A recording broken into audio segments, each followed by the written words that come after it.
First and foremost, thanks a lot, Dr. K.K. Mehta. I feel truly honored to be in your session. And it was a joy to watch Dr. Amar's surgeries. Compared to that, mine would be like a kindergarten performance. Having said that, let me give it a go.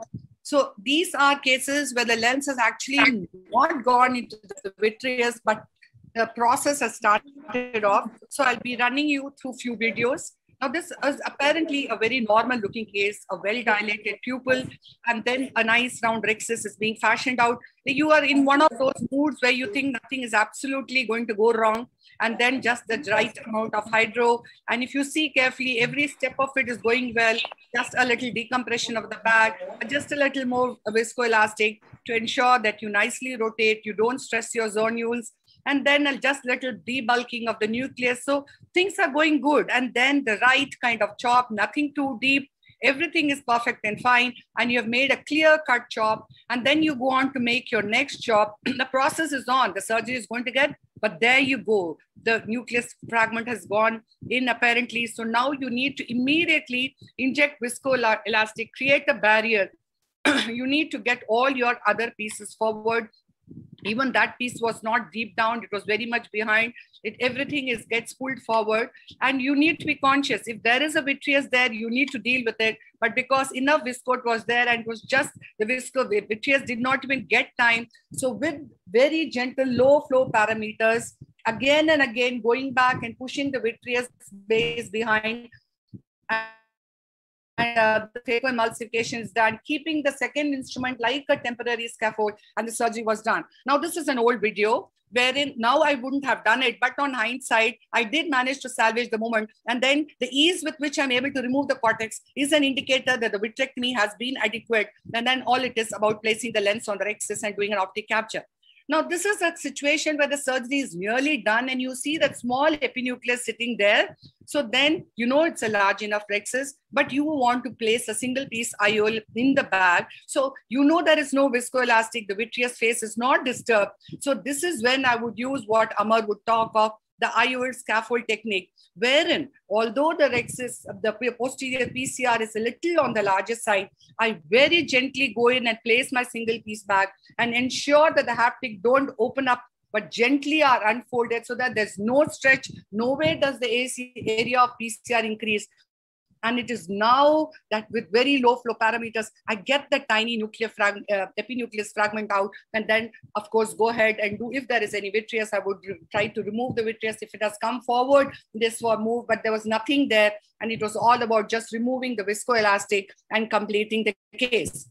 Now, this is a situation where everything was going well. There's sudden AC shallowing, and there you see the nuclear fragment ready to go into the vitreous, and you immediately, probably I should have injected viscoelastic, but I have removed my phaco probe because of the urgency of the moment. And then I go in with my two instruments. Of course, the nucleus fragment had not gone into mid-vitreous, was just very much towards the exit of the bag. So it is brought up. Now, if it has gone into the mid-vitreous cavity, I wouldn't fool around with what, as I did now. Then I would inject viscoelastic underneath the nuclear fragment, above it also, so that I do not in any way injure the endothelium.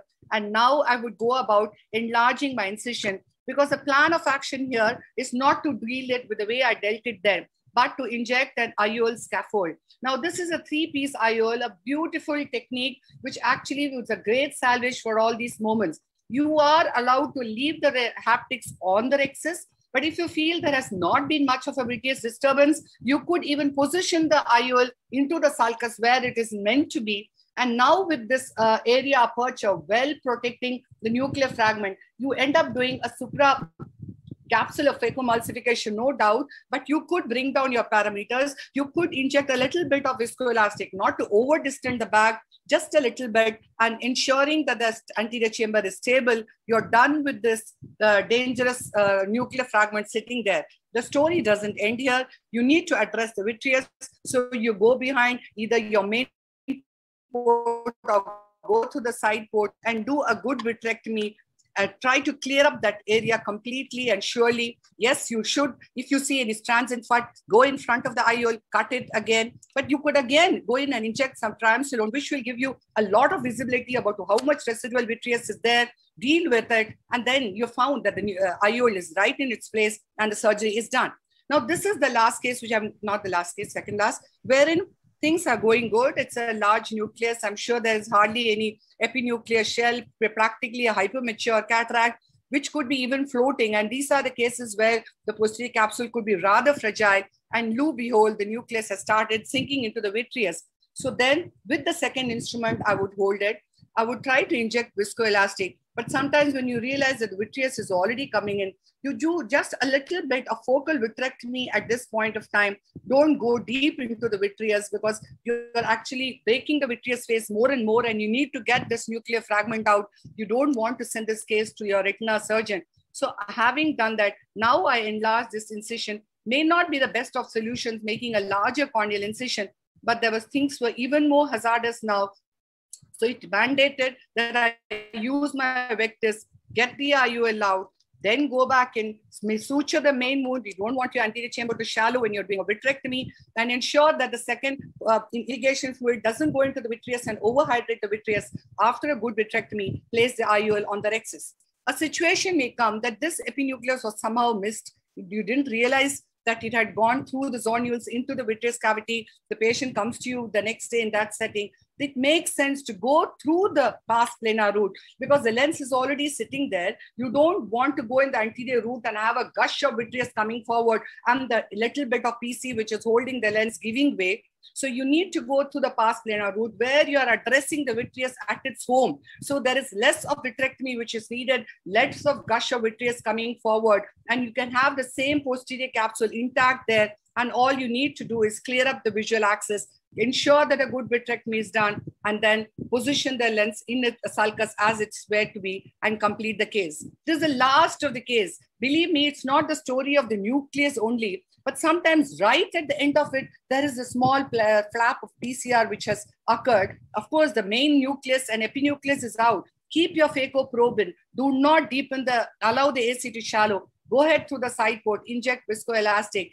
Even at this point of time, with so much cortex there, you could still very gently unfold a single piece acrylic into the bag.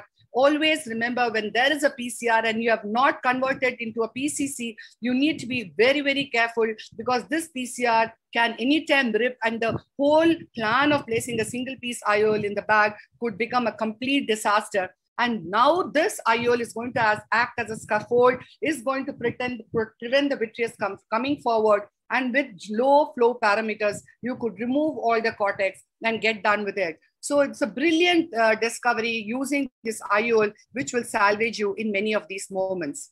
Thank you very much, Dr. Keki, for having given me this chance.